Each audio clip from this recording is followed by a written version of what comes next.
सभी को मेरा नमस्कार। आज हम पुष्प के बारे में बात करने वाले हैं। जैसे कि मैंने चित्र में आपको दिखा रखा है पुष्प का डायग्राम। तो सबसे पहले मैं आपको बताना चाहूँगी, जो पुष्प होता है वो एक रूपांतरित पर्रो होता है, मॉडिफाइड शूट होता है। और पुष्प जो वृंत से लगा होता है उसे पुष्प वृंत पेडिकल कहते हैं। और जो पुष्प वृंत आगे जाकर जो चौड़ा भाग बनाती है उसे पुष्पासन या थैलेमस कहते हैं। एक प्रारूपी पुष्प में मुख्यतः 4 भाग पाए जाते हैं, जैसे कि आपको दिखाई भी दे रहे होंगे। जैसे मैंने आपको दिखा रखा है कि फ्लावर के जो पार्ट हैं वो ये फर्स्ट कैलेक्स होता है, सेकंड कोरोला होता है, थर्ड एंड्रोसियम होता है, फोर्थ गाइनोसियम होता है। तो सबसे पहले हम बात करते हैं पुष्प के बारे में। जो पुष्प के जो भाग होते हैं वो मुख्यतः पुष्प में 4 भाग पाए जाते हैं। और जो जनन अंग है पुष्प के, नर जनन और मादा जनन अंग है, वो पुंकेसर और स्त्रीकेसर हैं। हम उसके बारे में बात करेंगे। जैसे कि आपको दिखाया गया है यहाँ पर, जो जायांग होता है वो जायांग 3 भाग से मिलकर बना होता है, stigma, style, ovary. Ovary, style और स्टिग्मा है, वो तीनों मिलकर गाइनोशियम का निर्माण करते हैं, जायांग का निर्माण करते हैं। और यहाँ तक कि जो पुमंग है उनका निर्माण, एंड्रोसियम का निर्माण एंथर और फिलामेंट करते हैं। जो फिलामेंट है और एंथर है वो क्या होते हैं उनके बारे में हम पढ़ेंगे, विस्तार से पढ़ेंगे। सबसे पहले हम बात करते हैं बाह्य दलपुंज की। कैलेक्स होता है वो पुष्प का सबसे बाहर का भाग होता है। पत्ती जैसी संरचना होती है, जैसे आपको चित्र में दिखाई दे रहा है कैलेक्स। इसकी जो संरचना है वो एकदम एक पत्ती के जैसी दिखाई दे रही है हमें। इसके एक सदस्य को बाह्य दल कहते हैं और शेष सभी को बाह्य दलपुंज कहते हैं। इसका जो एक सदस्य होता है उसे बाह्य दल कहा जाता है और शेष सभी को बाह्य दलपुंज कहते हैं। अब हम बात करते हैं कोरोला की, दलपुंज की। तो सबसे पहले जो हमने अभी बाह्य दलपुंज की बात की, बाह्य दल की बात की, तो बाह्य दल के अंदर की तरफ जो पाया जाता है, जैसे आपको ये स्ट्रक्चर दिखाई दे रही है, ये स्ट्रक्चर जो फ्लावर होता है उसमें रंगीन स्ट्रक्चर पाई जाती है ये। और जो बाह्य दलपुंज के ये अंदर की तरफ पाया जाता है और अनेक दल मिलकर दलपुंज बनाते हैं। आगे हम बात करते हैं एंड्रोसियम के बारे में, यानी पुंकेसर के बारे में। दल के अंदर की तरफ एक तंतु जैसी संरचना आपको दिखाई दे रही है। जैसे ये देखिए यहाँ पर ये एंड्रोसियम है। तो जो दल के अंदर की तरफ तंतु जैसी संरचना होती है जिसे पुंकेसर कहते हैं। पुंकेसर तंतु एवं परागकोश से मिलकर बना होता है। पुंकेसरों के समूह को पुंमंग कहा जाता है। जैसे कि आपको यहाँ पर मैंने इस डायग्राम में 3 ये बनाए हैं, एंथर और फिलामेंट। तो ये इनका जो समूह है वो जो नर जनन अंग है उसका निर्माण करता है। और इस समूह को पुमंग कहा जाता है, एंड्रोसियम कहा जाता है।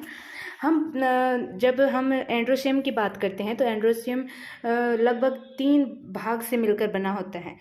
हालांकि मैंने यहाँ पर एंथर और फिलामेंट दिखा रखा है, लेकिन एक जो योजी भाग है उससे भी मिलकर जो ये एंड्रोसियम है वो मिलकर बना होता है। तो फर्स्ट हम फिलामेंट की बात करते हैं। जो तंतु होता है, जो डंठल होता है, उसके बारे में बात करते हैं। तो यह लंबा होता है, जैसे आपको डायग्राम में दिख रहा है, ये लंबा है, पतला भी है, जो परागकोश को पुष्प से जोड़ता है। अभी हमने देखा है ये ऊपर की जो संरचना है ये परागकोश है, और ये यहाँ पर देखो ये पूतंतु यहाँ पर परागकोश को पुष्प से जोड़े रखा है यहाँ पर।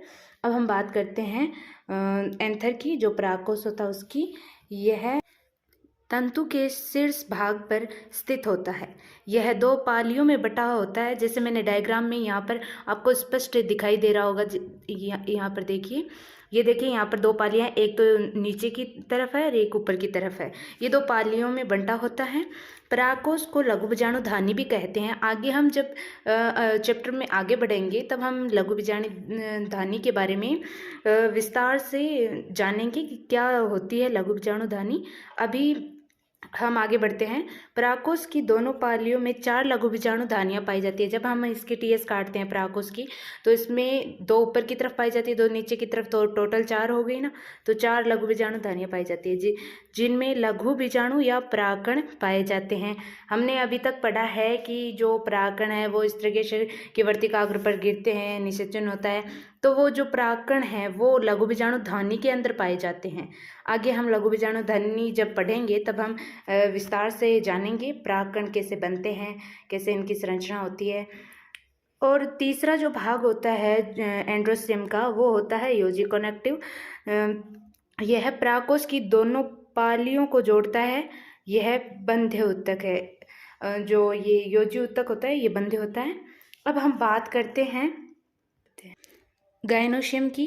गायनोशियम होता है वो पुष्प के में पुंकेसर के अंदर की तरफ पाया जाता है। जैसे आपको डायग्राम में दिख रहा है, जो ये एंथर है, ये जो परागकण एंथर जो एंड्रोसियम है, एंड्रोसियम ये देखिए अंडाशय के चारों तरफ पाए जाते हैं। स्टिग्मा, ये ऊपर वाला जो भाग है वो स्टिग्मा है, ये स्टाइल है, ये ओवेरी है। तो इसके चारों तरफ जो भाग है वो एंथर ने घेर रखा है, आपको दिखाई दे रहा है।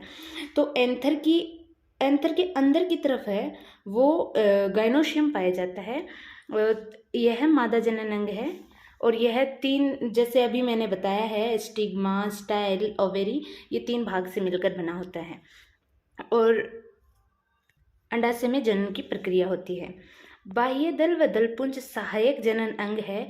पुंकेसर व स्त्रीकेसर जनन अंग है। मैंने जो ये लास्ट लाइन कही है आप इस पर गौर कीजिएगा कि बाह्य दलपुंज जो हमने फर्स्ट में पढ़ा था कैलेक्स और कोरोला के बारे में, ये सहायक जनन अंग होते हैं। यानी कि जो अगर इनमें परागण होता है तो कीट को आकर्षित करने के लिए, जैसे अभी मैंने बताया है कि ये जो दलपुंज होता है, जो मैंने ये स्ट्रक्चर बना रखी है पुष्प की, ये रंगीन होता है। जिससे क्या होता है कि अगर परागण के समय ये रंगीन होता है तो कीट इनकी ओर आकर्षित होते हैं। इनमें परागण की जो प्रक्रिया है, जो निषेचन की प्रक्रिया है, वो सब संपन्न होती है। तो ये क्या हो गए, सहायक अंग हो गए। लेकिन जो इनके मुख्य अंग होते हैं जनन के, वो गायनोशियम और एंड्रोशियम होते हैं। तो आज हमने टीएस ऑफ फ्लावर देखा है और उसके बारे में चर्चा की है। अगर आपको कुछ भी समझ में नहीं आया है तो आप कमेंट करके मुझे लिख सकते हैं। मेरे वीडियो को पूरा देखने के लिए आपका बहुत बहुत धन्यवाद। और मेरे वीडियो को लाइक, सब्सक्राइब और कमेंट करके मुझे ये ज़रूर बताएं कि आपको इस वीडियो में सबसे अच्छा पार्ट कौन सा लगा। Thank you.